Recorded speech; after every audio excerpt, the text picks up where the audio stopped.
Hello student, आज हम पढ़ेंगे हिंदी थर्ड लैंग्वेज उमंग दिव्य ज्योति पाठ 6 ईदगाह। ईदगाह को किसने लिखा है? प्रेमचंद जी ने लिखा है। हमने इस पाठ का आप लोगों को पार्ट 1 पढ़ा दिया है। अब मैं आगे का आप लोगों को पढ़ाने जा रही हूँ। आइए स्टार्ट करते हैं। हामिद के पास कुल 3 पैसे हैं और खिलौने बहुत महंगे। हामिद के पास 3 पैसे थे, लेकिन खिलौने के जो दाम थे, जो प्राइस थे, वो बहुत थे। इतने महंगे खिलौने वह कैसे ले? खिलौना कहीं हाथ से छूट जाए तो चूर चूर हो जाएगा। वो सोच रहा था कि खिलौना अगर हाथ से गिर गया तो वो क्या हो जाएगा? एकदम चूर चूर हो जाएगा। इन पर जरा पानी पड़े तो सारा रंग धुल जाएगा, ऐसा हामिद सोच रहा था।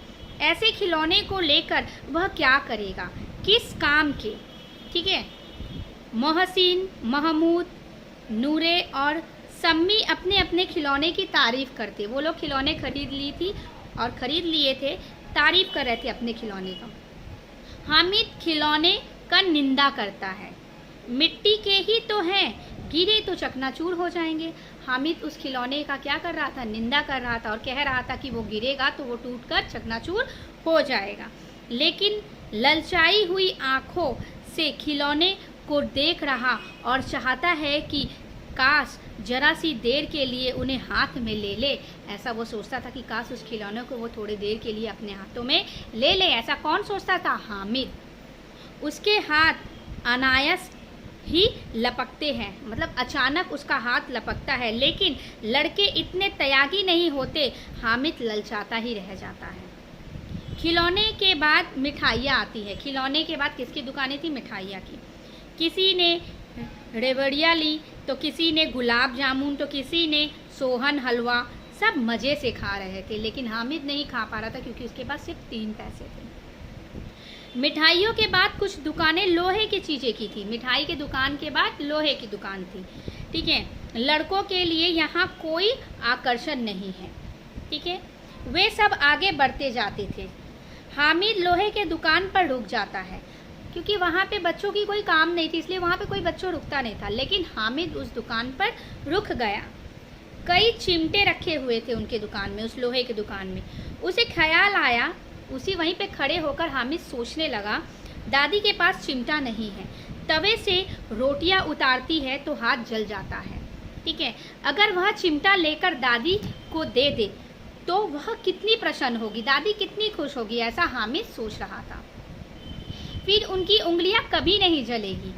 घर में एक काम की चीज़ हो जाएगी। हामिद सोचने लगा कि मैं ऐसा चीज़ ले लूं जो घर का काम में आ जाएगा।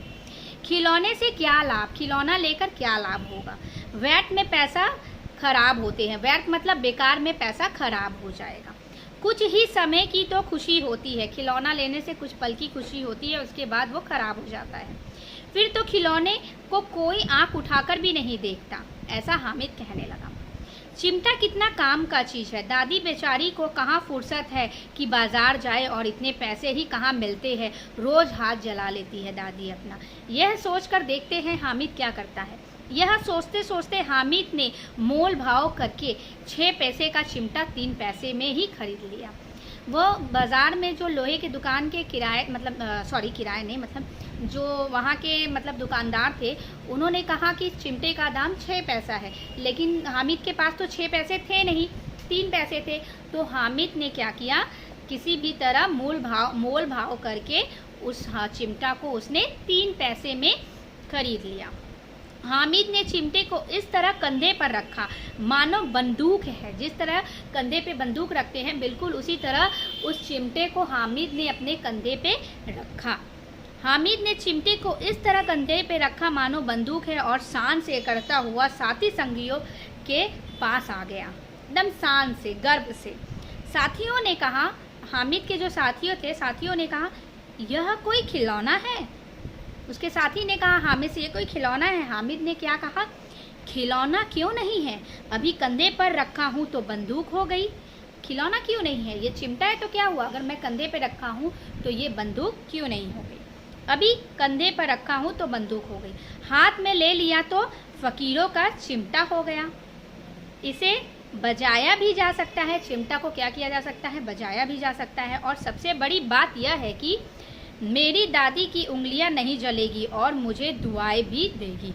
दुआएं मतलब आशीर्वाद, दुआएं का अर्थ होता है आशीर्वाद। तुम्हारे खिलौने को देखकर हामिद के साथियों ने कहा, तुम्हारे खिलौने को देखकर कौन तुम्हें दुआएं देगा? तो हामिद हंसता हुआ कहता है। इसी तरह हंसते बोलते चिढ़ाते हुए अपने गांव लौट आए। अमीना हामिद की आवाज़ सुनते ही दौड़ी और उसे गोद में उठाकर प्यार करने लगी। अमीना उसकी जो दादी थी, हामिद की जो आवाज़ें सुनती है और जाते ही वो अपने हामिद को पकड़कर गले लगा लेती है और अपने गोद में उठाकर प्यार करने लगती है। सहसा उसके हाथ में चिमटा देखकर वह चौंकी। सहसा का अर्थ होता है अचानक। उसकी दादी हामिद के हाथ में चिमटा देखकर क्या हो जाती है? चौंक जाती है। चौंक का अर्थ होता है हैरान हो जाती है। दादी क्या कहती है, यह चिमटा कहाँ से लाया? मैंने मोल लिया है। हामिद ने क्या कहा? मैंने मोल लिया है। मोल के पैसे में 3 पैसे दिए हैं। वो मोल भाव किया था और उस चिमटे का वो 3 पैसे दिया है। हामिद अपने दादी से कह रहा है।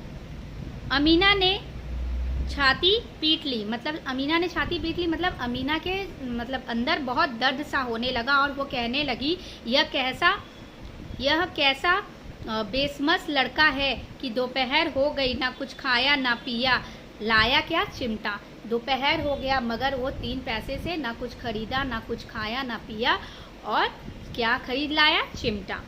सारे मेले में तुझे और कोई चीज़ नहीं मिली जो यह लोहे का चिमटा उठा लाया? उसकी दादी हामिद से कहने लगी।